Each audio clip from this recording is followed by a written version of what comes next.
Blair of the Mounties.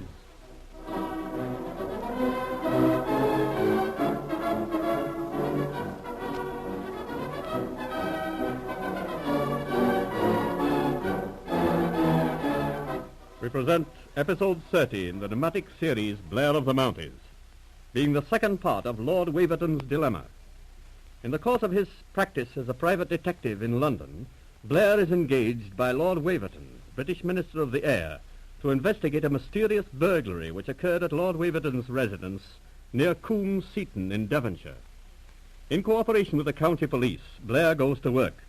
Our scene opens at Ashley Cottage, the residence of Dr. Craig Holland, where we find Blair, McLean of the county police, and Dr. Holland discussing the case. What does he say, McLean? I was just talking to the manservant. He says Professor Swartz will be glad to see you any time. Well, that's fair enough. Now let's go over this case and see if I've got it right. What time was it when Lord Waverton shot at those burglars? It was night before last, about 11:45. They were at the safe in the library at Waverton Manor. His lordship fired at them as they ran away. Yes. Then Dr. Holland here is kidnapped by two men and taken to attend a man who's been shot. When was that, Doctor? Just after midnight, the same night. That's something. It means that the house where you treated these men couldn't be far from Waverton Manor. It certainly is something. Don't you see now that... Hold on, Mac. We'll have that later. I think I see what you're driving at, but let's get the whole story. Now, the next thing is that a man is found dead on the moors. 2 bullets in him. The body is badly smashed up, which indicates that he's been dropped from a plane, as there are no tracks near the body. And don't forget, he's connected with the burglary. The bullets were fired from Lord Waverton's gun. Yes, that's important.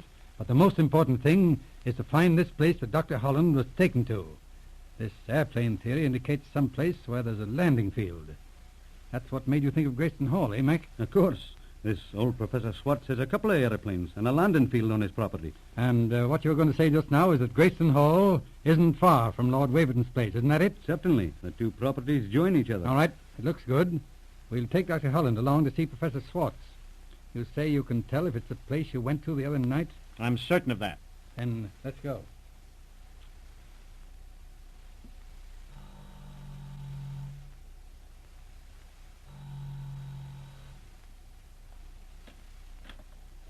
Is Professor Swartz at home? Yes, sir.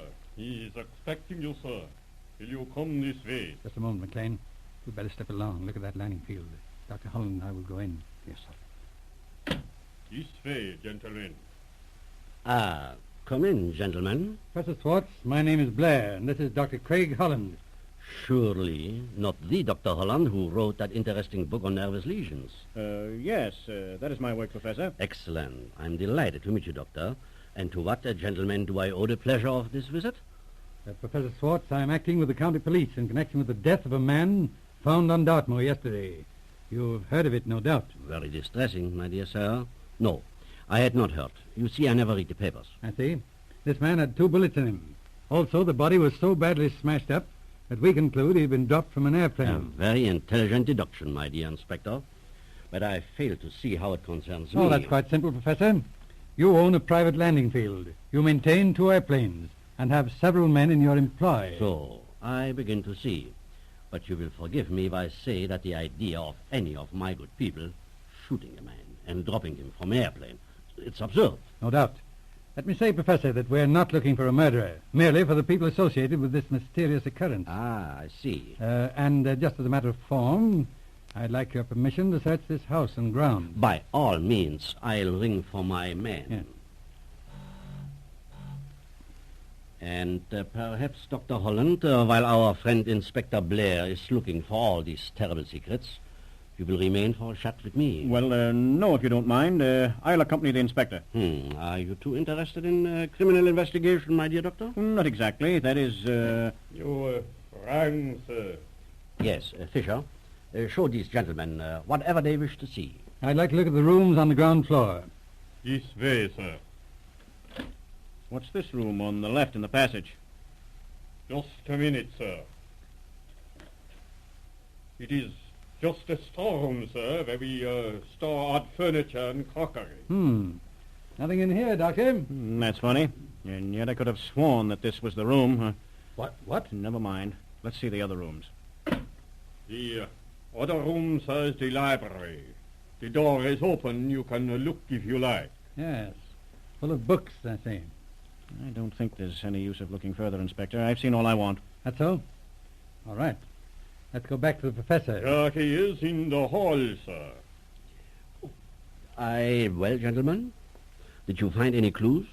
Any mysterious bloodstains or... No, nothing at all, Professor. As I said, it's just a matter of form. Precisely. Very interesting profession you follow, my dear Inspector.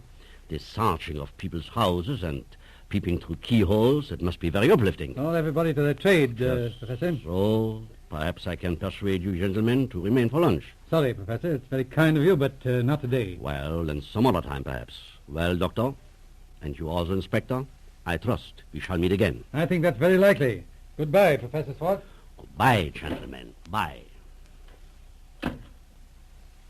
Oh, McLean. Yes, sir. Find anything? Not much. There's a small single-seater plane in the hangar. I believe the professor has a bigger one somewhere, but it's not in the hangar. I see. Let's be going back to the cottage. Where's Dr. Holland? There he is, looking at the flower border. Oh, Doctor. Yes? Come on. Let's be getting along.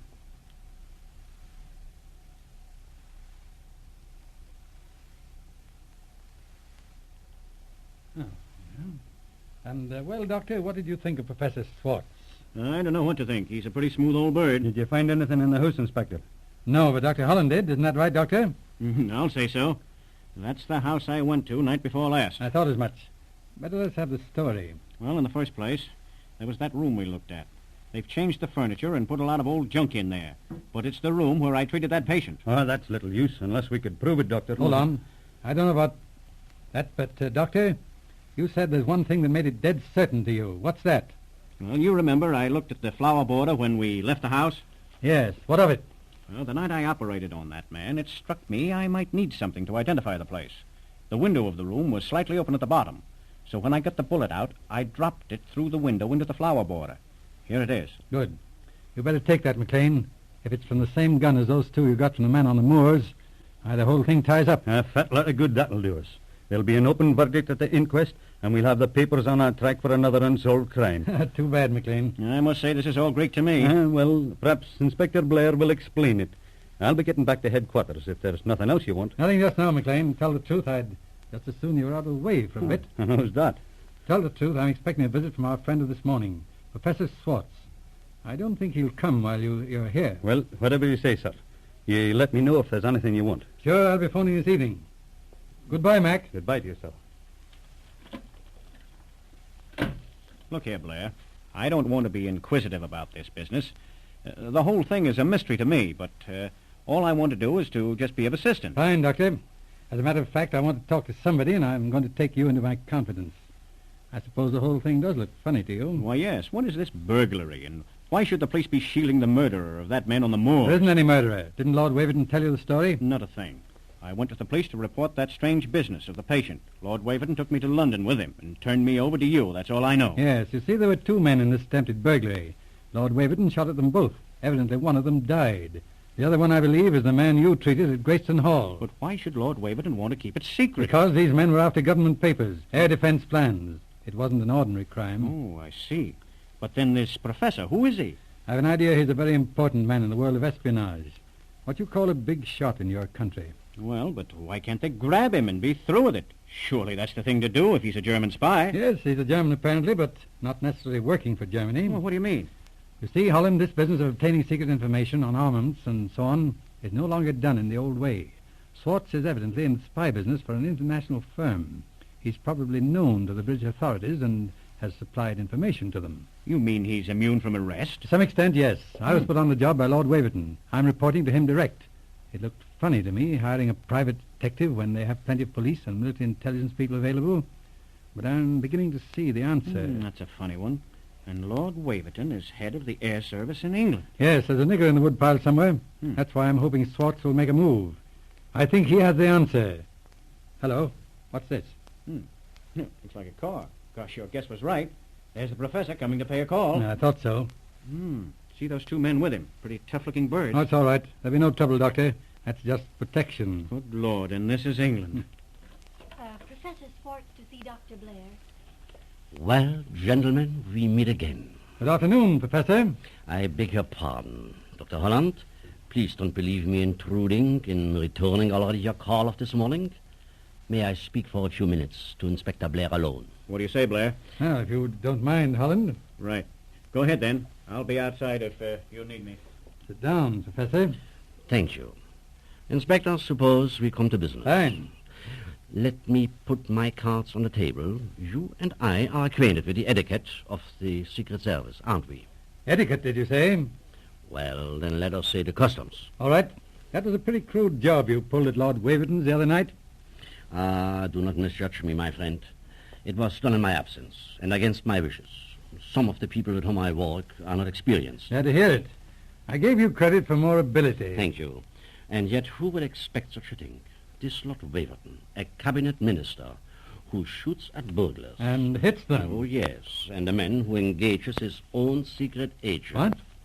Oh, yes, my good friend. I know all about this little job of yours. The agent of this modern Richelieu.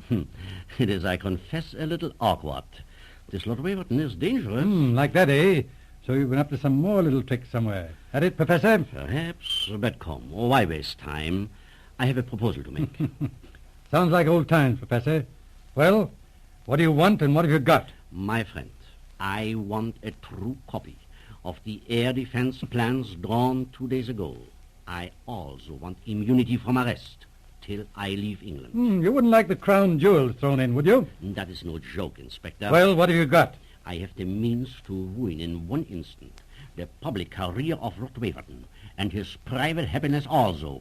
Everything in life that he holds dear. Ah, you must hold a good hand, my friend. You'll bet I do. I hold a good hand, and so I play for high stakes. All right, I'll see you, Professor. Listen, then. You can go back to your employer and tell him that in my employ as a secret agent working against England is the man Delancey, the real husband of the woman who calls herself Lady Waverton. What? But he's dead long ago. No, he is alive. I can produce him, or I can keep him out of sight. I see. That's bad, I admit, but not quite strong enough, Professor. No? Then I go a little further. Also in my employ is a woman, guilty of treason against this country. What? Someone who is very near and dear to Lord Waverton. What? You mean... I mean Lady Waverton. You have proof of this? The proofs, my dear Inspector, will be in your hands when I have his lordship's word that it is a bargain. Yes, that is a good hand. I'll give you his answer tomorrow. You have heard episode 30 in the dramatic series Blair of the Mountains. The third and concluding part will be presented in episode 31 of this series.